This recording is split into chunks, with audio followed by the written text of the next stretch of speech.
Hello guys, welcome once again in my channel. I hope आप लोग सब बढ़िया होंगे। तो मैं आज बताने वाला हूँ आपको आर्बिट्रेज ट्रेडिंग क्या होती है, क्या सच में इस ट्रेडिंग से पैसा कमाया जा सकता है या नहीं कमाया जा सकता, या किन किन गलतियों से हो सकता है आपका लॉस, किस किस कंडीशन में आप यहाँ से प्रॉफिट बुक कर सकते हैं, कौन सी मार्केट में ये ट्रेडिंग कर सकते हैं। ये सारी चीज़ों की जानकारी मैं आज आपको दूंगा इस वीडियो के माध्यम से। तो आप अगर सब कुछ जानना चाहते हैं क्या सच में ही पैसा कमाया जा सकता है तो प्लीज़ लास्ट तक ज़रूर देखें।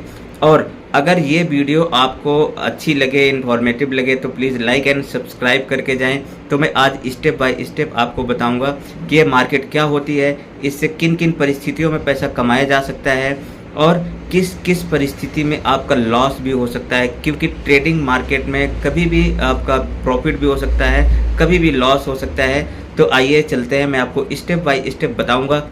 दोस्तों, आर्बिट्रेज का मीनिंग यही होता है कि एक मार्केट में क्या करना है, सेम प्रोडक्ट खरीदना है जहां पर उसका रेट कम चल रहा है और उसी प्रोडक्ट का रेट दूसरी मार्केट में ज़्यादा रेट में चल रहा होता है तो उसे सेल करना होता है।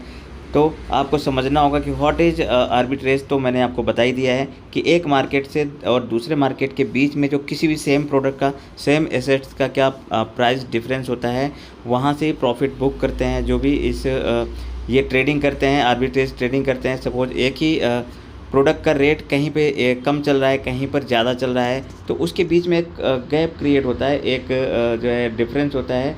फॉर एग्जांपल, आपने अगर कोई सा भी प्रोडक्ट यहाँ पर एक मार्केट में ख़रीदा सपोज 100 रुपये का और दूसरी मार्केट में उसका रेट चल रहा है 105 रुपये का, तो आपने 100 में ख़रीदा और 105 में बेच दिया, तो आपने 5 रुपये का वहाँ पर प्रॉफिट बुक किया। फॉर एग्जांपल, अगर आपने एक्सचेंज की बात करें तो एक एक्सचेंज में ख़रीदा आपने, है ना, और दूसरी एक्सचेंज में बेचा, तो 100 रुपये जैसे आपने एक्सचेंज 1 से ख़रीदा था और एक्सचेंज 2 में क्या किया, 105 में बेच दिया। कुछ फ़ीस कटी होगी लेकिन फिर भी आपको 5 रुपये का प्रॉफिट हुआ, है ना। अगर फ़ीस कटने के बाद भी 4 रुपये भी बचते हैं तो भी बहुत होता है। अब बात करते हैं दोस्तों, यहाँ पर जैसे टाटा पावर की बात करें, यहाँ पर जो है NSE में चल रहा है 358 रुपये 50 पैसे का।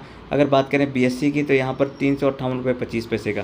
तो यहाँ पर क्या है, सिर्फ 25 पैसे का गैप है, यानी कि आपको अगर प्रॉफिट ज़्यादा लेना है तो इसका थोड़ा सा डिफरेंस ज़्यादा होना चाहिए या फिर आपको वेट करना पड़ेगा। अब बात करते हैं क्रिप्टो मार्केट की, तो आप BNB की ही बात करें यहाँ पर तो देख सकते हैं कितना रेट चल रहा है इसका, $75,900, है ना।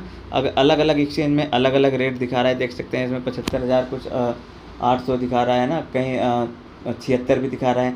तो आपको ये देखना है कि कौन सी मार्केट में इसका रेट ज़्यादा है और कौन सी मार्केट में कम है। तो कम वाली मार्केट से आपको बाई करना है और ज़्यादा वाली मार्केट में आपको सेल करना है, तो वहाँ से भी आप प्रॉफिट बुक कर सकते हैं। मैं अब आपको लाइव दिखा देता हूँ। यहाँ पर सीधे BTC लॉगिन करते हैं, इसके बाद सीधे चलते हैं मार्केट में। मार्केट में आप देखेंगे कि इसका क्या रेट चल रहा है ना, अलग अलग एक्सचेंजेस में क्या रेट चल रहे हैं इसके।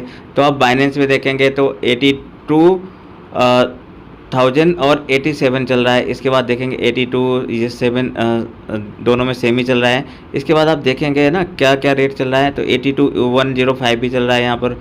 तो आपको यही देखना है, एक जगह इसका रेट 82, 83 भी है, तो कहीं अलग अलग डिफरेंसेस है। तो कम वाली मार्केट से आपने खरीदना है और ज़्यादा वाली मार्केट में बेचना है, तो आप वहाँ से प्रॉफिट बुक कर सकते हैं। दोस्तों, मैंने सब कुछ आपको बता दिया कि आप किस किस तरीके से इस मार्केट से पैसा कमा सकते हैं, लेकिन आपको इस मार्केट से नुकसान भी हो सकता है।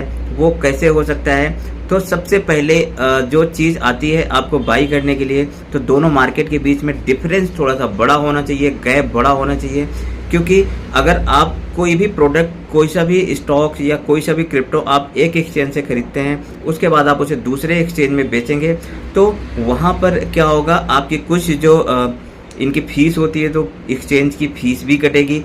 तो वो आप के पास जो क्वांटिटी होनी चाहिए वो ज़्यादा बड़ी होनी चाहिए, क्योंकि अगर आप कम क्वांटिटी में खरीदेंगे तो क्या होगा, फीस तो उतनी कटनी है, तो क्या होगा, वहाँ पर आपका लॉस हो सकता है। या दूसरी कंडीशंस में अगर आप इंडियन एक्सचेंज या अलग एक्सचेंज से बाई सेल करते हैं, तो वहाँ पर रेट का डिफरेंस होगा और यहाँ पर एक्सचेंज फीस ज़्यादा होती है, तो वहाँ पर भी आपका लॉस हो सकता है। और दूसरी कंडीशंस ये हो सकती है कि जो बाइंग और सेलिंग होना चाहिए वो इंस्टेंट होना चाहिए। ऐसा नहीं कि आपने अभी बाई कर लिया और आप 2 घंटे बाद, 3 घंटे बाद या कल क्या कर रहे हैं, दूसरे एक्सचेंज में सेल कर रहे हैं, तो क्या होगा, क्योंकि ये रेट जो होता है हमेशा फ्लक्चुएट होते रहते हैं। तो आप जितना जल्दी बाइंग और सेलिंग करेंगे उतना ही जल्दी आप और उतना ही ज़्यादा प्रॉफिट बुक कर सकते हैं। और सबसे बड़ी चीज़ क्या है, अगर आप किसी एक एक्सचेंज से दूसरे एक्सचेंज में जा रहे हैं तो वहाँ पर आपको ये पता होना चाहिए कि आप उस एक्सचेंज में डिपॉजिट और विड्रॉल दोनों ओपन होने चाहिए। अगर दोनों ओपन नहीं है तो भी आपका फंड वहाँ पर फंस सकता है और आपको लॉस हो सकता है, क्योंकि बहुत सारे इंडियन एक्सचेंज हैं जिनमें सिर्फ डिपॉजिट है, विड्रॉल नहीं है, कहीं कहीं विड्रॉल है तो डिपॉजिट नहीं है। तो ये दोनों चीज़ें आपको पहले ही देख लेनी है, तभी आप वहाँ से प्रॉफिट बुक कर सकते हैं। तो आई होप सभी को ये मेरी इन्फॉर्मेशन समझ आई होगी। तो प्लीज़ लाइक एंड सब्सक्राइब जरूर करके जाएँ। Thank you so much. मिलते हैं नेक्स्ट वीडियो में नई इन्फॉर्मेशन के साथ। Thank you so much.